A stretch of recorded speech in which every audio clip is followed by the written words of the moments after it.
দৃশ্যম মুভির ভেতরে দেখে থাকবেন কত বেশি টুইস্ট অ্যান্ড টার্ন আছে, ঠিক তেমনি আজকে যে ঘটনাটি বলতে চলেছি এত টুইস্ট অ্যান্ড টার্ন আছে যা তোমাদের মাথা ঘুরে যাবে।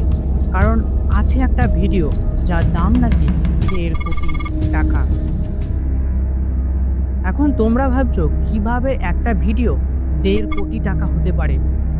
তাহলে আমি তোমাদের বলে দিচ্ছি, এই ভিডিওর ভেতরে আছে সাউথ সিনেমার একজন খুবই জনপ্রিয় অভিনেত্রী ভাবনা মেনন, এবং এই ভিডিওটি একটি চলন্ত গাড়ির ভেতরে শ্যুট করা হয়েছিল।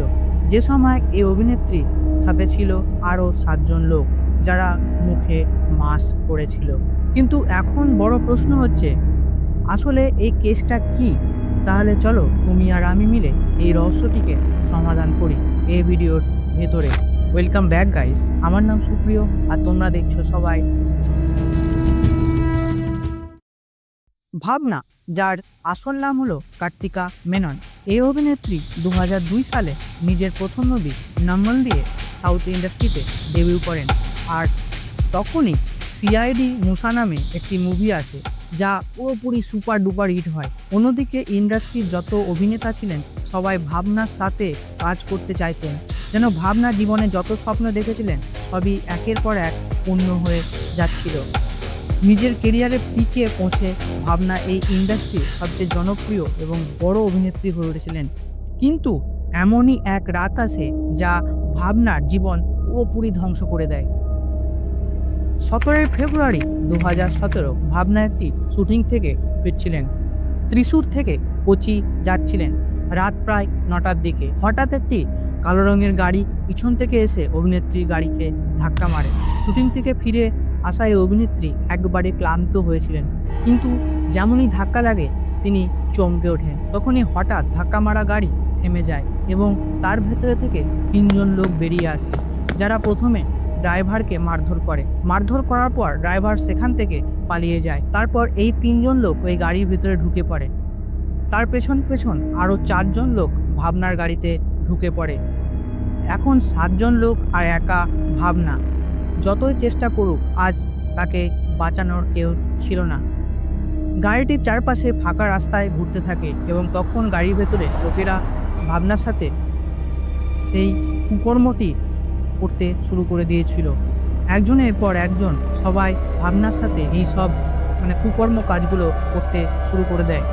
ভাবনা এত শক্তিশালীও ছিল না যে সে একা 7জনকে নিজে থেকে সরিয়ে নিতে পারবে। গাড়িটি পুরো 2 ঘন্টা রাস্তায় ঘুরে বেড়ায় এবং এই পুরো সময় এভাবেই কেটে যায়। যখন এই সব কিছু ঘটনা ঘটছিল ঠিক তখনই একটি লোক যার নাম পালসার সোনি নিজের ফোন বের করে ভাবনার এই ভিডিও রেকর্ড করা শুরু করে দেয়। ভাবনা তখন এমন এক অবস্থায় পড়েছিল, তার গায়ে একটুকু কাপড় বলতে কিছু ছিল না। রাগের মধ্যে ভাবনা নিজের হাত বাড়িয়ে পালসার সোনির মুখ থেকে মাস্কটা সরিয়ে দেয় এবং ভাবনা পালসার সোনির মুখ দেখে একদম চমকে ওঠেন, তাকে চিনে ফেলেছেন। কারণ পালসার সোনি ছিলেন একজন ড্রাইভার যাকে ভাবনা আগেও শুটিং করে অনেকবার দেখেছে। এই পালসার সোনি নামের ড্রাইভার একজন জনপ্রিয় অভিনেতার গাড়ি চালাতো। এরপর প্রায় 2 ঘন্টা এইভাবে চলার পর 7জনেই পালিয়ে যায় সেই গাড়িতে ভাবনাকে রেখে। কিন্তু পালানোর আগে পালসার সোনি ভাবনাকে বলে যায়, যদি তুমি কারোর কাছে কিছু বলো বা কিছু করো আমি তোমার ভিডিও সব জায়গায় ছড়িয়ে দেবো, ভিডিও ভাইরাল করে দেব এবং সেই ভিডিও পুরো দুনিয়া দেখবে এবং তোমার পুরো কেরিয়ার শেষ হয়ে যাবে। কিন্তু পালসার সোনি জানতো না এই ভাবনা মেনন নামের অভিনেত্রী শুধু সিনেমার নয়, বাস্তব জীবনেও খুব সাহসী। সাহস নিয়ে ভাবনা থানায় পৌঁছে যায়। থানায় গিয়ে একটি কেস রেজিস্টার হয়। সেখানে পালসার সোনি নামসহ কিডন্যাপ এবং নির্যাতনের মামলা হয়। এত বড় হাই প্রোফাইল কেস হওয়ার পর পুলিশ দ্রুত পালসার সোনিকে গ্রেপ্তার করে। গ্রেপ্তারের পরে 7জনেই ধরা পড়ে যায়। এখন পর্যন্ত আপনারা ভাবছেন কেস হয়তো সমাধান হয়ে গেছে, যারা করেছে তারা সবাই জেলে। কিন্তু বন্ধু, গল্পটা মোটেও তেমন ছিল না যেমন মনে হচ্ছে। আসলে যখন সবাই জেলে ছিল তখন 2 মাস পরে এক বন্দি বাইরে আসে, যার এই কেসের সাথে কোনোভাবে কোনো কিছু সম্পর্ক ছিল না। কিন্তু তার অন্য কারণে জেলে যাওয়ায় এই বন্দির সাথে পালসার সোনির সাথে পরিচিত হয়। প্রতিদিন কথা হতে থাকে। বাইরে আসার পর এই বন্দি পালসার সোনির একটি চিঠি নিয়ে আসে।